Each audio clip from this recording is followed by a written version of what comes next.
10वीं के बाद क्या करना चाहिए? ये सवाल बहुत से स्टूडेंट्स जानना चाहते हैं और अलग अलग सोर्सेज से पता करते हैं ताकि वो बेस्ट करियर ऑप्शन चूज़ कर सकें।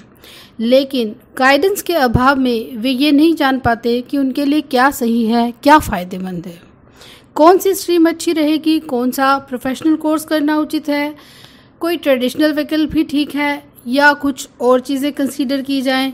ऐसे बहुत सारे सवाल आपके दिमाग में चलते रहते हैं जब आप 10वीं क्लियर कर लेते हैं और आप कोई सही निर्णय नहीं ले पा रहे होते हैं। तो करियर गाइडेंस के टिप्स उस वक्त आपके लिए बहुत ही एसेंशियल हो जाते हैं। चलिए हम बात करते हैं कि आपके पास बहुत से विकल्प हैं, लेकिन याद रखिए आप अपनी इंस्टिंक्ट्स देखिए, अपने स्किल्स को जानिए और सिर्फ इसलिए कोई काम मत करिए क्योंकि आपके बहुत से दोस्त वही कोर्स, वही डिप्लोमा या वही डिग्री ले रहे हैं।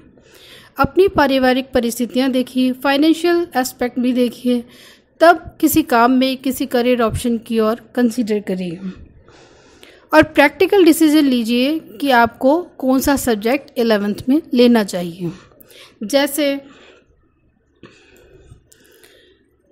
बहुत सारे सब्जेक्ट हैं, ऑप्शंस हैं जो कि 10th के बाद आपके पास अवेलेबल हैं, जैसे कॉमर्स है, आर्ट्स है, ह्यूमैनिटीज़ है, पॉलीटेक्निक कोर्स है, ITI है, पैरामेडिकल कोर्स है, शॉर्ट टर्म कोर्सेज हैं और कई स्टूडेंट्स तो 10th के बाद जॉब भी कर लेते हैं। तो इट डिपेंड्स कि आप क्या करना चाहते हैं। बट अगर आप एक प्रोसेस के थ्रू चलना चाहते हैं, एज ए स्टूडेंट आप और स्टडी करना चाहते हैं, तो आपके लिए जो मेन सब्जेक्ट्स हैं 11th में लेने के लिए, वो ज़्यादातर लोग जो लेते हैं वो है mathematics, science, social science, Sanskrit, English, Hindi. ये सभी सब्जेक्ट्स हैं जिसमें कि साइंस, कॉमर्स और आर्ट्स, इन तीनों में से किसी एक को आपको चुनना होता है। और इसके अलावा भी कुछ सब्जेक्ट्स हैं जैसे कि हमने पहले डिस्कस किए हैं, तो उनमें भी वेरियस करियर ऑप्शंस होते हैं।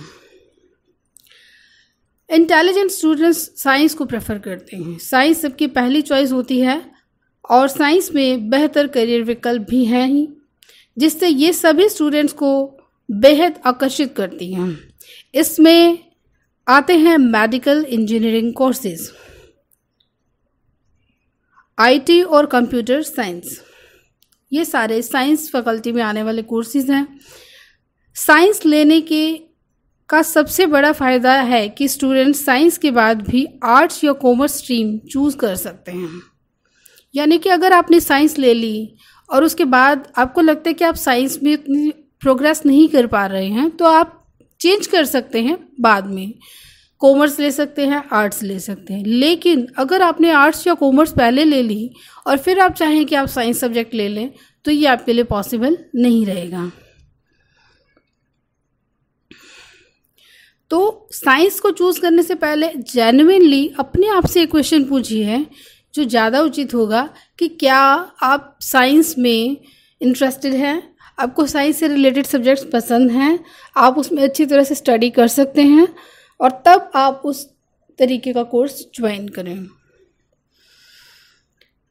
साइंस में मेडिकल और नॉन मेडिकल दो स्ट्रीम्स हैं। मेडिकल में आप बायोलॉजी, फिजिक्स, केमिस्ट्री, ये सब सब्जेक्ट्स पढ़ते हैं, और नॉन मेडिकल में यानी इंजीनियरिंग के लिए आपको मैथमेटिक्स, फिजिक्स, केमिस्ट्री, ये सब सब्जेक्ट्स का अध्ययन करना होता है।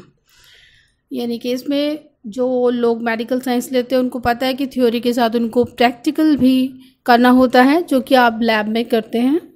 तो आप देख लीजिए आप कंफर्टेबल हैं लैब में जाके जो भी प्रोसेस है वो सब करने के लिए, तो ये अच्छी बात है। कॉमर्स स्ट्रीम से आप CA बन सकते हैं, कंपनी सेक्रेटरीज बन सकते हैं, अकाउंटेंट्स बन सकते हैं, इन्वेस्टमेंट बैंकिंग में फाइनेंशियल एडवाइजर्स, ये सब चीज़ें आपके लिए ऑप्शंस बिल्कुल खुले हैं। इनमें से आप कुछ भी चूज़ कर सकते हैं, आपको करियर में क्या बनना है ये आपकी चॉइस रहेगी। कॉमर्स में जो मेन सब्जेक्ट्स आपको स्टडी करने होते हैं वे है business economics, accountancy, business study and business law. चलिए अब बात करते हैं हम आर्ट्स की। आर्ट्स को कोई बहुत तवज्जो नहीं देते, लोग बहुत लाइक नहीं करते हैं, इसको डल स्टूडेंट्स का सब्जेक्ट माना जाता है, लेकिन बात ऐसी नहीं है। इसमें भी बहुत सारे अच्छे कोर्सेज हैं जैसे कि जर्नलिज्म, लिटरेचर, सोशल वर्क, ये सारे अच्छे कोर्सेज हैं जो आपको अच्छे करियर ऑप्शंस देते हैं। इसमें पढ़ने लायक जो सब्जेक्ट्स होते हैं वो है sociology, history, literature, psychology, political science, philosophy, economics. अगर आप फिर भी कंफ्यूज है इतने सारे ऑप्शंस डिस्कशन करने के बाद, तो आपको चाहिए कि आप प्रोफेशनल करियर काउंसलर से एक बार ज़रूर एडवाइस लें जो कि आपको सही मार्गदर्शन दे सकें। हम धीरे धीरे और भी ऑप्शंस कंसीडर करेंगे, वन बाय वन। जो भी स्टूडेंट्स की क्वेरीज आती हैं और जो भी स्टूडेंट्स की कन्फ्यूजन्स है उसे हम क्लियर करेंगे। तो हमसे जुड़े रहिए। धन्यवाद।